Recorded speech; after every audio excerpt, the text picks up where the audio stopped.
முருகனுக்கு முருகனுக்கு மகாமங்கலத்தையும் பிரசாத டிஸ்ட்ரிபியூஷனும் இருக்கும். இது மாத்திரம் இல்லைங்க, நாளைக்கு ஒரு இன்னொரு ஹிஸ்டாரிக்கல் ஈவெண்ட் ஆகும். ஏன்னா எல்லாம் ஒன்னா சேர்ந்து கூடி நம்ம கந்தசஷ்டி கவசத்தை படிக்க போறோம், அதோட திருப்புகளும் வழிபட போறோம். இப்போ இந்த ஹிஸ்டாரிக்கல் ஈவெண்ட் எப்படி ஸ்டார்ட் ஆச்சு, யாருக்கு இதெல்லாம் பின்னாடி வேலை செஞ்சான்னு உங்களுக்கு எல்லாருக்கும் ஒரு சின்ன கேள்வி இருக்கும்.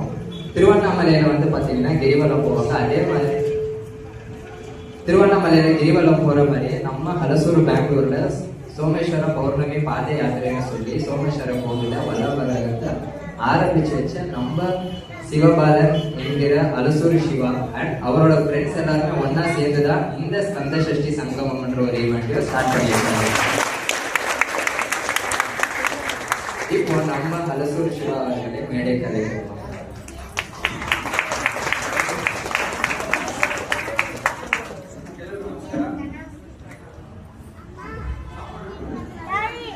ಎಲ್ಲರಿಗೂ ನಮಸ್ಕಾರ, ಹೃದಯಪೂರ್ವಕವಾದ ಎಲ್ಲರಿಗೂ ಸುಸ್ವಾಗತ. அதே மாதிரி வெற்றிவேல் முருகனுக்கு அனைவருக்கும் வணக்கம். ரொம்ப புல்லரிக்குது உடம்பு, ஏன்னா இந்த கிரௌட் வருது எங்களோட எக்ஸ்பெக்டேஷனே இல்லை. ஏன்னா நாங்கள் ஒரு ஜென்ரலா ஒரு யூடியூப்ன்ற ஒரு மீடியா வச்சுதான் இதை ஆரம்பிச்சோம். கிட்டத்தட்ட ஒரு 4 மாசம் 1.5 வருஷத்துக்கு முன்னாடி திருவண்ணாமலையில ஐ லவ் திருவண்ணாமலை போர்டு கிட்ட உட்காந்து நானும் என் நண்பர் முகேஷும் இருப்பாரு, பாப்பா கை கட்டி நாங்க 2 பேர் என்ன இவ்வளவு பெரிய ஹிஸ்டாரிக்கல் கோயில் இருக்கு, இவ்வளவு பேர் லட்சக்கணக்கான பேர் கிரிவலம் வராங்க, நம்மையும் அல்சூர்ல ஒரு சோழக்காலத்து பீரியட்ல கட்டின நம்ம என்ன சொல்ற கெப்பேகோட டைம்ல டெவலப் ஆன ஒரு கோயில் இருக்கு, நம்மையும் ஒரு கிரிவலம் ஸ்டார்ட் பண்ணலாம்னு சொல்லிட்டு நாங்க Facebookல ஒரு அனௌன்ஸ்மெண்ட் பண்ணோம். நாங்க 4 பேர் சேர்ந்து இது ஆரம்பிச்சிடலாம்னு. அதுக்கப்புறம் அவர் நம்ம வீட்டுல இருக்கிற 10 பேர் அப்புறம் ரோட்ல வரப்போ வாங்க சுத்தலாம்னு ஆரம்பிச்சு இன்னைக்கு கிட்டத்தட்ட 7000 பேர் வர ஆரம்பிச்சிருக்காங்க. அது ஒரு ஹிஸ்டாரிக்கல் ஈவெண்ட். அதே மாதிரி 1 வருஷம் செலிப்ரேஷன் முடிச்சுட்டு பயங்கர போராட்டம், அதாவது கிட்டத்தட்ட 7 போலீஸ் கம்ப்ளைண்ட் ஆச்சு எங்க மேல.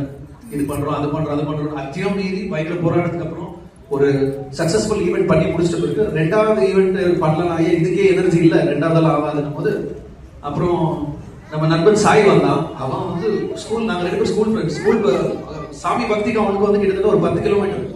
ஆனா திடீர்னு வந்துட்டு இல்ல மச்சான் எதாவது பண்ணலாம் அப்படின்னா, அப்புறம் முகேஷ் என்ன சொன்னாரு, என்ன அப்பனுக்கு பண்ணிட்டு இப்போ பையனுக்கு எதுவுமே பண்ணல, நம்ம பையனுக்கு எதுனா அவன் பண்ணலாம்னா சரி எதுனா அவனுக்கு கந்தசஷ்டி கவசமோ இல்லை கந்தசஷ்டி சங்கமோ பண்ணலான்னு தான் ஆரம்பிச்சுது. அவ்வளவுதான், அந்த 2 வாரத்தை தான். அதுக்கப்புறம் என்ன ஆயிடுச்சுன்னா அது நெட்வொர்க் கிட்டத்தட்ட 7 மாசம் போராட்டத்துக்கு அப்புறம் இது ஒரு ஈவெண்ட் கரெக்டா கந்தசஷ்டி 5வது நாளே ஆச்சு.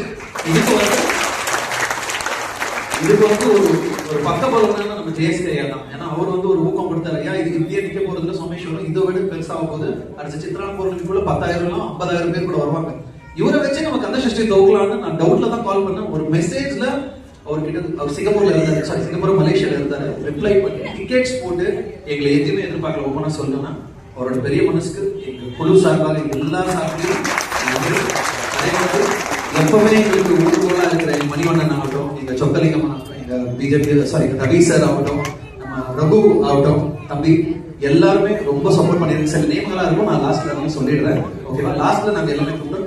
இப்போ மனமார்ந்து நம்ம ஜேஎஸ்கே ஐயாவை மேடை கலைக்கிறோம். நீங்க வந்து உங்களோட அரோகரா சத்தம் எங்க கேட்கணும்னா நம்ம முருகனுக்கே கேட்கணும், ஏஞ்சிங்க வந்துடும். எப்படின்னா அவர் வரும்போது நம்ம அரோகரா சொன்னாங்க அவரோட வேல்யூ சொல்லலாமா? அவர் மேல வர வரைக்கும் நீங்க அரோகரா நிற்க கூடாது, ஓகேவா? வெற்றிவேல் முருகனுக்கு.